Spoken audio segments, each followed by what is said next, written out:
Hello, I am Shreyas Kulkarni, the Chief Educator of Shreyas Kulkarni Educational Institute, Nashik. आज हम 11th commerce के secretarial practice इस subject का पहला लेसन जो है सेक्रेटरी उसको देखने वाले हैं। अभी इस लेसन में हम क्या क्या देखने वाले हैं उसका एक ओवरव्यू लेंगे। सबसे पहले सेक्रेटरी ये वर्ड कहाँ से डिराइव हुआ है, उसका मीनिंग, उसका डेफिनेशन, फिर सेक्रेटरी के फंक्शंस क्या होते हैं, उसका इम्पोर्टेंस क्या है, सेक्रेटरी कौन से ऑर्गेनाइजेशंस कंपनीज में काम कर सकता है, कौन से कंपनीज में उसको अपॉइंट करना कंपलसरी है, इन सब एस्पेक्ट्स के बारे में हम इस लेसन में देखने वाले। तो let's start with the lesson. और सबसे पहला जो क्राइटेरिया है that is the origin of secretary, वो हम देखेंगे। अभी ये जो सेक्रेटरी वर्ड है ये 19th सेंचुरी में इन्वेंट हुआ था। तो अगर इसके हिस्ट्री के बारे में देखेंगे तो Latin word secretus, Latin word secretum, इन वर्ड से सेक्रेटरी ये वर्ड धीरे धीरे धीरे डिराइव हुआ है। ये जो लैटिन वर्ड्स है ना, इनका मीनिंग है सीक्रेट। अगर हम सेक्रेटरी इस स्पेसिफिक वर्ड के बारे में देखेंगे तो it has been derived from a word which is secretarius, मतलब एक ऐसा व्यक्ति जो किसी बहुत इंपॉर्टेंट व्यक्ति के अंडर काम करता है। अगर हम देखेंगे तो secretarius is a person who works for a person of great importance, मतलब कोई बहुत बड़ा व्यक्ति है, कोई बहुत फेमस व्यक्ति है, कोई बहुत इंपॉर्टेंट व्यक्ति है, उस व्यक्ति के अंडर काम करने वाले व्यक्ति को सेक्रेटरी बुलाया जाता था। अभी ये तो हो गया लैटिन के बारे में। अगर हम देखेंगे जो रोमन टाइम्स थे तो रोमन टाइम्स में सेक्रेटरी एक स्क्राइबे वर्ड से इन्वेंट हुआ था। तो स्क्राइबे का मतलब क्या है? स्क्राइबे मतलब प्रोफेशनल लेटर या फिर एक ऐसा कोई व्यक्ति जो कॉन्फिडेंशियल रिकॉर्ड्स अपने पास मेंटेन करता है। अगर इंडियन हिस्ट्री के बारे में देखा जाए तो अमात्य, चिटनिस, सचिव ऐसे वर्ड्स सेक्रेटरी को दिए गए हैं, जिनका मतलब ये होता है कि एक ऐसा व्यक्ति जो सेक्रेटरियल फंक्शन करे, जो सेक्रेटरियल वर्क करे। अभी सेक्रेटरियल वर्क होता क्या है, तो इसका जो मीनिंग है वो हम the letter half of this lesson देख लेंगे। अभी हम जाएंगे towards the meaning and definition of secretary. तो सबसे पहले जो ऑक्सफोर्ड डिक्शनरी है उन्होंने सेक्रेटरी का मीनिंग हमें बोला है, जो है a person whose work is to write for others, मतलब दूसरे लोगों के लिए लिखना, especially one who is employed to conduct correspondence, keep records and to transact various other businesses for another person or for a society, corporation और a public body। मतलब एक ऐसा व्यक्ति जिसका काम है किसी दूसरे ऑर्गेनाइजेशन के लिए, किसी दूसरे व्यक्ति के लिए कुछ लिखना, कुछ रिकॉर्ड्स मेंटेन करना, कुछ सीक्रेट्स रखना, कुछ इंफॉर्मेशन को अपने पास कॉन्फिडेंशियल मैनर में रखना। सो सेक्रेटरी मतलब एक, अगर कहा जाए तो ही इज अ पर्सन जिसको कोई व्यक्ति एम्प्लॉय करता है टू कीप सम सीक्रेट और कॉन्फिडेंशियल इंफॉर्मेशन। अभी एक बहुत ही बढ़िया लॉ है जिसका नाम है कंपनीज एक्ट 2013। तो कंपनीज एक्ट 2013 में भी सेक्रेटरी का डेफिनेशन दिया हुआ है। तो अगर हम देखेंगे कंपनी सेक्रेटरी या फिर सेक्रेटरी होता कौन है, तो सेक्शन 2 सबसेक्शन 24 के हिसाब से कंपनी सेक्रेटरी या secretary is a person who is defined in clause C of subclause 1 of section 2 of the Company Secretaries Act 1980, who is appointed by a company to perform the functions of a company secretary under this act। अभी आप अगर ये definition पढ़ोगे तो इतना ज़्यादा confusing आपको लगेगा, बट है तो बहुत इजी। मतलब क्या है, देखो कंपनीज एक्ट बोलती है कि कंपनी सेक्रेटरी मतलब एक ऐसा व्यक्ति जिसको कंपनी सेक्रेटरीज एक्ट के अंडर डिफाइन किया हुआ है, और ये ऐसा व्यक्ति होता है जो कंपनी के सेक्रेटरियल फंक्शन, सेक्रेटरियल काम, कंपनी सेक्रेटरी को दिए हुए ड्यूटीज परफॉर्म करता है। Is nothing but a company secretary. Okay, I hope ये आपको क्लियर हो चुका है। Now we'll move towards the next criteria of this lesson, which is features of a secretary। अभी हमको इन्होंने 8 फीचर्स दिए हुए हैं एक सेक्रेटरी के, तो देखेंगे कि कौन से फीचर्स होते हैं। सबसे पहला फीचर है इंडिविजुअल। यस, कंपनी सेक्रेटरी जो है ही इज एन इंडिविजुअल। ऐसा नहीं है कि भाई कंपनी सेक्रेटरी या फिर सेक्रेटरी मतलब एक ऐसा ऑर्गेनाइजेशन होगा या एक ऐसा कंपनी होगा या एक ऐसा फर्म होगा, बिल्कुल नहीं। जो सेक्रेटरी होता है वो अकेला होता है। वी कैन कॉल इट और वी कैन कॉल हिम और her as a one man army. Company के A to Z काम कौन करेगा? एक सेक्रेटरी करेगा, क्योंकि उस व्यक्ति को कंपनी या ऑर्गेनाइजेशन के बारे में सब कुछ मालूम होता है। दूसरा फीचर अगर हम देखेंगे सेक्रेटरी का, तो वो है ड्यूटीज। देखो, जो सेक्रेटरी होता है उसको बहुत सारी ड्यूटीज होती है। हम कभी कभी सेक्रेटरी को एक ब्रिज बुलाते हैं between the employer and between the workers. अभी जो एम्प्लॉयर होता है उसने दिए हुए काम वर्कर लोगों से करवा लेना is one of the function और one of the duty of a company secretary. उसके बाद जो कंपनी सेक्रेटरी होता है he acts as a shield of the company. मतलब कंपनी पे कौन सा भी थ्रेट आ जाए, कंपनी पे कौन सा भी संकट आ जाए, इस संकट को फेस करने के लिए जो शील्ड, जो व्यक्ति हमेशा आगे होता है उसको हम बोलते हैं कंपनी सेक्रेटरी या फिर सिर्फ सेक्रेटरी। तो ये जो सेक्रेटरी होता है इसके पास बहुत ज़्यादा ड्यूटीज़ होती है। अगर हम देखेंगे तो ऑलमोस्ट कंपनी के जो सबसे इम्पॉर्टेंट ड्यूटीज़ होती है वो इस सेक्रेटरी के पास होती है। जैसे कि सब रिकॉर्ड्स को मेंटेन करना, कंपनी लीगली और लॉफुली फंक्शन कर रही है या नहीं ये देखना, हर एक एम्प्लॉय इस कंपनी में खुश है नहीं है ये देखना। तो ऐसे बहुत सारी ड्यूटीज़ एक सेक्रेटरी के पास होते हैं। तीसरा फंक्शन हम देखेंगे सेक्रेटरी का। अभी देखो, सेक्रेटरी जो है ना वो अलग अलग प्रकार के होते हैं। कोई होता है पर्सनल सेक्रेटरी, कोई होता है कंपनी सेक्रेटरी। तो अगर हम कंपनी सेक्रेटरी के बारे में देखेंगे तो ये जो कंपनी सेक्रेटरी है इसके पास क्वालिफिकेशन होना चाहिए। अभी एक एग्जाम होती है institute of company secretaries of India की।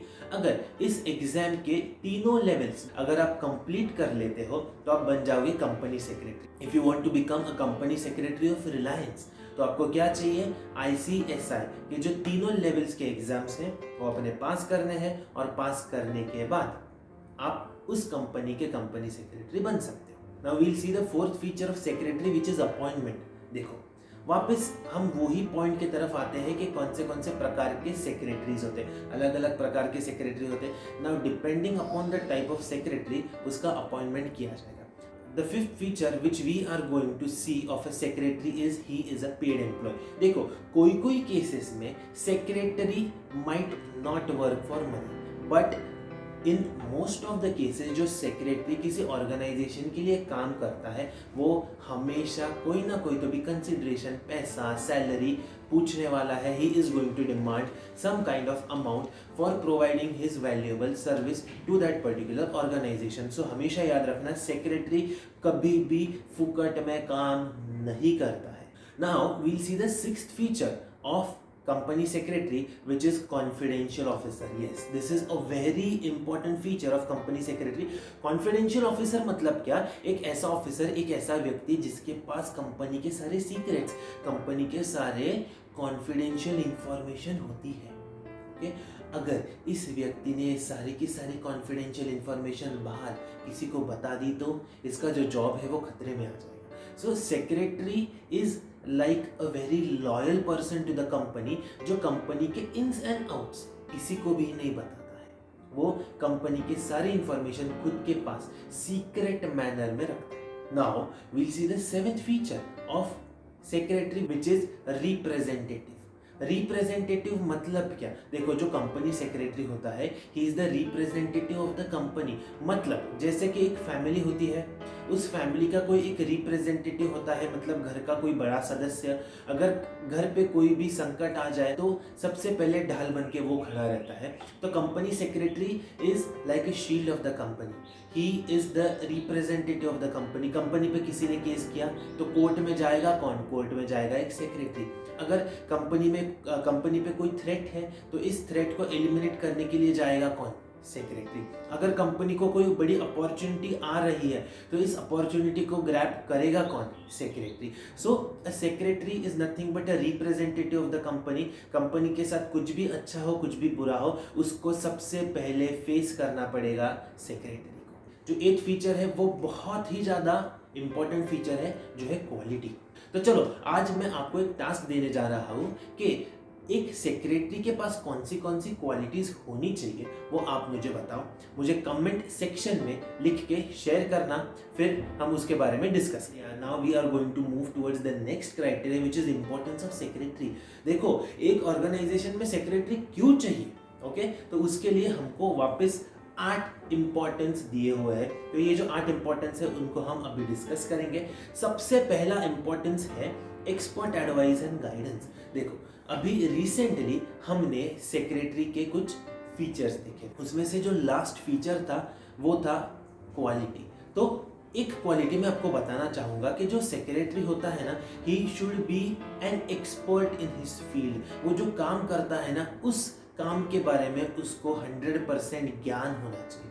तो जिस व्यक्ति के पास 100% ज्ञान है तो हम उसको कह सकते हैं कि ही इज एन एक्सपर्ट। तो अगर हमको कुछ भी डिफिकल्टी आ जाए तो we can go to that person and get our difficulties solve. उसी प्रकार से एक सेक्रेटरी जो है he is an expert. Now will move towards the next importance of a secretary which is administrator. सबसे पहले मैं बोलता हूँ एडमिनिस्ट्रेटर कौन होता है। एडमिनिस्ट्रेटर मतलब एक ऐसा व्यक्ति जो कंपनी या कोई ऑर्गेनाइजेशन के एडमिनिस्ट्रेशन के बारे में देखता है। ओके अभी एडमिनिस्ट्रेशन के बारे में देखना मतलब क्या, ये इंश्योर करना कि जो भी लोगों को काम दिए हुए हैं वो लोग काम ठीक से कर रहे हैं या नहीं। डेली रूटीन को देखना, डेली प्लान्स पॉलिसीज बनाना, उनको इम्प्लीमेंट करना और इंश्योर करना कि हर एक व्यक्ति उस प्लान या पॉलिसी के साथ कंप्लाई कर रहा है या नहीं। तो सेक्रेटरी का भी यही काम होता है, इसीलिए सेक्रेटरी को एडमिनिस्ट्रेटर बोला गया है क्योंकि he takes care of the administration of the company. चलिए अभी देखेंगे तीसरा इंपॉर्टेंस ऑफ अ सेक्रेटरी जो है कस्टोडियन ऑफ सीक्रेट इंफॉर्मेशन। अभी देखो कंपनी जो होती है ना उसके पास बहुत सारी सीक्रेट इंफॉर्मेशन होती है। अभी ये सीक्रेट इंफॉर्मेशन किस प्रकार की हो सकती है, जैसे कि कंपनी को कितना प्रॉफिट हो रहा है, कंपनी को एक्सपैंड करना है तो कंपनी किस जगह पे अपना नया आउटलेट, अपनी नई फैक्ट्री को एस्टेब्लिश करने वाली है, कंपनी के फ्यूचर प्रोस्पेक्ट्स क्या है, कंपनी 5 साल के बाद क्या करने वाली है, कंपनी डिविडेंड इशू करने वाली है या नहीं करने वाली है। तो these all informations are secret information. अगर ये सीक्रेट इंफॉर्मेशन बाहर चली गई तो कंपनी में बहुत ही ज़्यादा ऊपर नीचे का सिनेरियो आ सकता है। कंपनी के इस सीक्रेट इंफॉर्मेशन का लोग फ़ायदा लेके या कॉम्पिटिटर्स फ़ायदा लेके इस कंपनी को बहुत ज़्यादा लॉसेस करवा सकते हैं। तो ये जो सेक्रेटरी होता है इसका काम यही होता है कि ये जो कंपनी के सीक्रेट इंफॉर्मेशन होती है ना वो सब अपने पास सेफ, सिक्योर और सीक्रेट रखे, कॉन्फिडेंशियल मैनर में रखे, बाहर कहीं पे भी इनको लीक ना करें। चलिए now will move towards the fourth importance of a secretary which is correspondent. Correspondent मतलब क्या, करस्पॉन्डेंस करना। एक इंग्लिश में सेक्रेटरी के बारे में एक फ्रेज बोली गई है कि अ secretary is a bridge between the employer and the employees. मतलब ये जो व्यक्ति है ना ये एक ब्रिज के जैसे काम करता है कि जो एम्प्लॉयर होता है, अभी ऑब्वियसली हर एक एम्प्लॉयर, हर एक बॉस, हर एक वर्कर के पास जाके नहीं बोलेगा कि तेरा काम क्या है, तू ये कर या तू ये मत कर। तो जो एम्प्लॉयर है ही टेल्स द सेक्रेटरी कि ये ऐसे काम है, ये आपको वर्कर लोगों से पूरे करवा लेने। Now the secretary goes to the workers, he talks with them, he tells them कि उनको कौन से काम करने हैं और उनसे ये काम करवा लेते हैं। ये काम करने के बाद ये सेक्रेटरी वापस अपना जो बॉस है, अपने जो एम्प्लॉयर है उनको रिपोर्ट करता है कि सर आप लोगों ने जो जो काम मुझे बोले थे, जो काम मुझे वर्कर लोगों से करवा लेने थे वो मैंने करवा लिए हैं। So he is a person who ensures the correspondence between the company. अभी कभी कभी कंपनी पे कोई केस करेगा या कंपनी को किसी पे केस करनी है तो इससे रिलेटेड करस्पॉन्डेंस के काम कौन करेगा, कम्युनिकेशन के काम कौन करेगा, ऑब्वियसली जो सेक्रेटरी है वो करेगा, because he is nothing but the representative of the company. Now we'll move towards the next importance of secretary which is legal compliance officer। देखो कंपनी के जो भी लीगल कंप्लायंसेस होते हैं, मतलब जो भी कंपनी को रूल्स, रेगुलेशंस, प्रोसीजर्स, लॉज को फॉलो करना है, ये फॉलो करवा लेने का काम सेक्रेटरी देखता है। So you need to ensure कि कंपनी सेक्रेटरी का ये काम होता है, it is a statutory duty to act as the compliance officer of the company to ensure कि कंपनी को जो रूल्स रेगुलेशंस एप्लीकेबल है, इन रूल्स रेगुलेशंस को कंपनी फॉलो कर रही है या नहीं, बस इतना ही देखने का काम होता है एक कंपनी सेक्रेटरी का। now we'll move towards the sixth importance of a secretary, which is conducting meeting. जो secretary होता है ना, हमने थोड़े ही पहले देखा था कि he is a compliance officer, he brings correspondence with the employer and the employees, he tries to act as the bridge between them. तो अगर हमको कंपनी के बारे में कोई इम्पोर्टेंट डिसीजन लेना है, तो ये इम्पोर्टेंट डिसीजन लेने के लिए हमको जो भी डायरेक्टर्स होते हैं, जो भी एम्प्लॉयर लोग होते हैं, उनको इकट्ठा बैठना पड़ता है टू डिस्कस द मैटर्स. सो जो भी मीटिंग होगी, इस मीटिंग को कॉल करने की जिम्मेदारी, उस मीटिंग को कंडक्ट करने की जिम्मेदारी और उस मीटिंग को कंक्लूड करने की जिम्मेदारी होती है एक सेक्रेटरी की. Now the next importance of a secretary is that he is a link between the management and staff. देखो, मैनेजमेंट और स्टाफ के बीच में वो लिंक है ना. Who is management? We can say management are like the employers जो job देते हैं, और staff are like the employees जो जॉब करते हैं. देखो, इसके बारे में मैंने आपको पहले ही बोला है कि ही is a link, he is a bridge between whom? Between the boss and between the employee. Boss क्या कहता है, क्या बॉस को एम्प्लॉइज से एक्सपेक्टेशन है, वो एक्सपेक्टेशन पूरी करवा लेने का काम सेक्रेटरी देखता है. सो ऑलवेज रिमेंबर के अगर बॉस को काम करवा लेना है अपने एम्प्लॉय से, अपने स्टाफ से, तो वो सेक्रेटरी के द्वारा करवाएगा. और अगर किसी एम्प्लॉयज़ को कोई शिकायत है, अगर उनको कोई परेशानी है, अगर उनको कोई दिक्कत है, तो वो डायरेक्टली बॉस एम्प्लॉयर के पास, मैनेजमेंट के पास नहीं जा सकते हैं, तो वो किसके पास जाएंगे? एक सेक्रेटरी के पास. और फिर सेक्रेटरी उनके जो भी प्रॉब्लम्स हैं वो मैनेजमेंट से, डायरेक्टर लोगों से, अपने बॉस लोगों से, एम्प्लॉयर लोगों से सॉल्व करके लाएगा. And now we'll see the last importance of secretary, which is fulfillment of secretarial standards and secretarial audit. देखो, as per the Companies Act, there are 10 secretarial standards. उसमें से पहले 2 जो secretarial standards है वो applicable है, बाकी के जो 8 है उनको अभी तक applicable नहीं किया. secretarial standard नंबर 3 जो है, it is a voluntary secretarial standard. अगर आपको फॉलो करना है तो करो, नहीं किया तो भी कोई दिक्कत नहीं. तो secretarial standards are nothing but some rules और रेगुलेशंस जो एक सेक्रेटरी को फॉलो करने होते हैं while he is performing his duty in a company. और दूसरा होता है सेक्रेटरियल ऑडिट. सेक्रेटरियल ऑडिट मतलब to ensure, to check whether the company is complying with each and every law which is applicable to them. तो इस प्रकार से हमने इम्पोर्टेंस ऑफ सेक्रेटरी को भी कंप्लीट कर लिया है. आई होप मैंने आपको जो भी सिखाया है वो आपको क्लियर हो चुका है. And if in case you have any query और आपको कोई भी डाउट मुझे पूछना है, तो कमेंट बॉक्स में आप आपके क्वेरी, डाउट को डेफिनेटली मेंशन करना और उनको 100% सॉल्व किया जाएगा. अभी ये था पार्ट 1. पार्ट 2 नेक्स्ट वीक में आपको मिल जाएगा. तो stay tuned to my part 2 video and do not forget to like, share and subscribe to my channel. Thank you very much.